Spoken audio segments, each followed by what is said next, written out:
sobre o Vitor Pereira, né, que estava no Corinthians, aquele mesmo, né? Saiu daqui com uma boa reputação daqui do Brasil, né? Estava no Corinthians, depois foi para o Flamengo. E vamos ver esse vídeo aí porque ele é bem impactante pra gente, né? Uma realidade, né? E falando do Diniz também.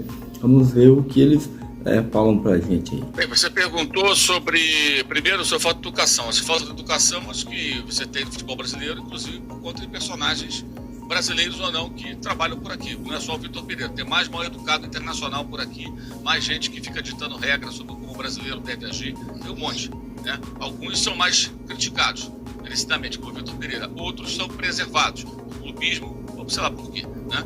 Mas não são só os brasileiros mal educados, não. Tem estrangeiros muito mal educados aqui também, que gostam de ditar regra, que gostam de falar como deve ser isso, como deve ser aquilo, como deve se comportar, que gostam de generalizar o perfil do brasileiro em geral e tudo mais. O Vitor Pereira é mais um a engrossar essa lista e realmente eles são coisas distintas, né? O Vitor Pereira, acho que ele não é um mau técnico, não fez um trabalho brilhante no Corinthians, mas foi razoável, bom em alguns momentos, melhor do que o desse ano. No Flamengo ele fracassou por culpa dele e do próprio Flamengo, de uma estrutura maluca e viciada. Agora falou um monte de bobagens, porque, sei lá, talvez quisesse chamar a atenção, já que ele não conseguiu se encaixar no Liverpool, que disse ele uma vez que era o sonho dele, né, quando estava no Corinthians, ou qualquer outro time importante, de uma liga importante da Europa, como ele fala nessa entrevista. Acho só que a gente dá muita confiança para esses caras, sabe? Eu tenho pensado muito nisso, a gente dá muita moral, a gente fala demais sobre isso. Se você colocar no Google o nome dele hoje, aparece uma infinidade de matérias sobre as declarações do Vitor Pereira. Se ele não é tão representativo assim, por que a gente fala tanto? Acho que vale também uma reflexão, sabe? Tanto que estamos aqui falando dele há um tempão. Esse dano, Vitor Pereira foi embora, vai procurar lá o futuro dele, que seja feliz. Sobre o Fernando Diniz, é claro que tem um exagero óbvio. E aí, galera, agora ele tem a pauta, né, do Fernando Diniz, né? Vamos ver aí, né, o que o Mauro César, né, falando aí pra gente. Vamos ver a ideia dele sobre o Diniz, né, que ele já deu aí a opinião dele sobre quem? Sobre o Vitor Pereira, né, que não disse ao que veio o Brasil, né, chamou todo mundo aqui de mal educado, né, com coisa que ele não foi, né, segundo o Mauro César aí. Vamos ver agora um pouquinho sobre o Diniz aí, o que ele vai falar, né? Eles estão falando aí. Como outro dia escreveu o nosso amigo André Rocha, se eu gosto do técnico, né? Ou é tudo maravilhoso, não precisa de Ancelotti. Se eu não gosto muito, eu critico. A simpatia que parte da mídia nutre pelo Diniz contamina, evidentemente, toda essa avaliação. Um jogo contra a Bolívia, um adversário risível, que mal consegue trocar 3 passes, que só se defende marcando lá atrás, que nem desafiou o time do Fernando Diniz, a seleção, nesse primeiro jogo, a sair jogando a partir do campo de defesa, tanto se fala, como se ele fosse o único no mundo que fizesse isso também, que é uma outra bobagem. É um raro que no Brasil, onde um chutão passou a imperar no começo desse século, né? Final do século passado, começo desse século. Mas ele não é o único que faz seu time jogar dessa maneira, evidentemente. Lá fora, ninguém vai falar, nossa, o Brasil joga dessa forma. Ninguém vai achar nada do outro mundo, porque não é do outro mundo. E o time da Bolívia é isso. Proporcionou ao Brasil, porque não atacou, não marcou a saída de bola, não se arriscou, não tem qualidade para isso. Ficou ali só se defendendo contra as cordas, resistiu até onde pôde, né? E acabou tomando ali os 5 gols, como tomou 5-0 em Itaquera, no início das eliminatórias anteriores, né? Ou seja, quando era o Tite ainda o técnico. Então, tudo normal. Já normal foi que fizeram um gol, né? Uma jogada individual do menino lá que entrou e conseguiu sozinho arrancar com a bola, acertar um belo chute, tirou a Bolívia do 0, mas tomou 5 gols igualzinho. O que me chamou a atenção nesse episódio do jogo, isso não chamou atenção em nada, já imaginava que o oba-oba do Diniz aconteceria, né? Porque ganhou da Bolívia, não precisa mais falar no Ancelotti, ele já é ótimo, tudo maravilhoso e tudo mais. Mas o que me chamou a atenção foi a maneira como a mídia em geral tratou o absurdo que é dizer que o Neymar é o novo recordista de gols da seleção brasileira. O recorde de gols é do Pelé. Na média, no total, se a FIFA descarta jogos que não foram entre as seleções, problema dela.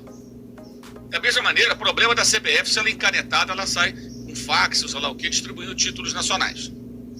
A gente não pode simplesmente ignorar a história e ficar aqui chancelando absurdos, decisões de cartolas engravatados ou não em gabinetes refrigerados. E é o que está acontecendo. O artilheiro da seleção brasileira chama-se Pelé, não é o Neymar. O Neymar até deve bater essa marca no passar do tempo, porque ele vai continuar jogando. Joga muito mais partidas, a média de gols é muito diferente, do Pelé é muito mais alta do que a do Neymar. E jogos que aconteciam no passado eram jogos à vera muito mais difíceis do que Brasil e Bolívia, Brasil e Venezuela, Brasil e Paraguai, Brasil e Peru. É o adversário de amanhã. Você pode pesquisar, vai encontrar jogos contra a Inter de Milão, jogos contra o Atlético, que logo depois seria campeã europeia 2 vezes seguidas, Atlético de Madrid campeão espanhol, jogos lá em Madrid, lá em Milão, jogos contra a seleção gaúcha, num clima de guerra, depois da Copa do Mundo de 72, antes da mini-copa, depois da Copa de 70 e antes da mini-copa, Everaldo não foi convocado, uma crise danada. Você vai encontrar jogos da seleção brasileira contra o combinado Fla-Flu, empatando 1-1 no Maracanã. Você vai encontrar uma infinidade de jogos contra seleções e times. E por que isso acontecia? Por que a Inter de Milão pôde enfrentar a seleção brasileira nos anos 60, lá em 62, 63, em Milão?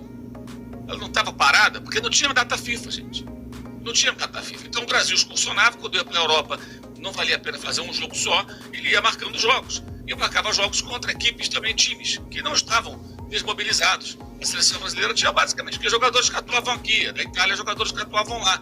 E aqui a seleção estava jogando, mas a seleção italiana não estava reunida. Os times estavam ali, tinha uma brecha no calendário, jogava contra o Brasil. E jogava e era 2-2, empate, quer dizer, jogo difícil. Jogo muito mais desafiador. Alguém acha que a Bolívia, se o Brasil pudesse jogar hoje contra a Inter de Milão, vice-campeã europeia, alguém acha que a Bolívia seria mais difícil que a Inter de Milão, em Milão, com a torcida da Inter a seu favor? Para ficar um exemplo de algo que aconteceu, né, há mais de 50 anos, há quase 60 anos. Então, aqueles jogos eles eram importantes, aqueles jogos eles eram de verdade. Tinham cobertura da imprensa e atenção do torcedor muito maior até do que um jogo como esse Brasil e Bolívia, de eliminatórias arrastadas que vão classificar até 7 seleções da América do Sul para o Mundial de 2026. Então a forma como isso é tratado é impressionante. Na transmissão do jogo, nos canais que transmitiram, sem o devido esclarecimento, exceto uma notinha de pé de página, como dizíamos antigamente. E depois também, não, o Neymar é o novo artilheiro, peraí, mas vamos explicar esse negócio, tem um contexto histórico. Aí falam de respeitar o Pelé, aos 10 minutos, brasileirão do rei, não sei o quê, e desrespeitam o Pelé quando ignoram a marca do cara. Ignora a marca do rei do futebol para exaltar o Neymar, que tem um número muito bonito, que vai bater o recorde de números absolutos, uma questão de tempo, me parece, tem uma trajetória de gols na seleção muito marcante, de gols, né? De títulos nem tanto, pelo contrário, esperava-se mais dele. E fica esse oba-oba incontrolável, porque isso vai dar clique. Nós não temos nenhum compromisso em falar dos fatos e contar, lembrar a história como ela aconteceu. É brincadeira isso, é um absurdo. Isso é uma coisa que mais me chamou a atenção nesse final de semana, de sexta-feira para cá. A naturalidade com a qual as pessoas, na mídia, tratam como Neymar, o novo recordista. Ignoram. A FIFA não reconhece. Ela sai da FIFA. Por que ela não reconhece?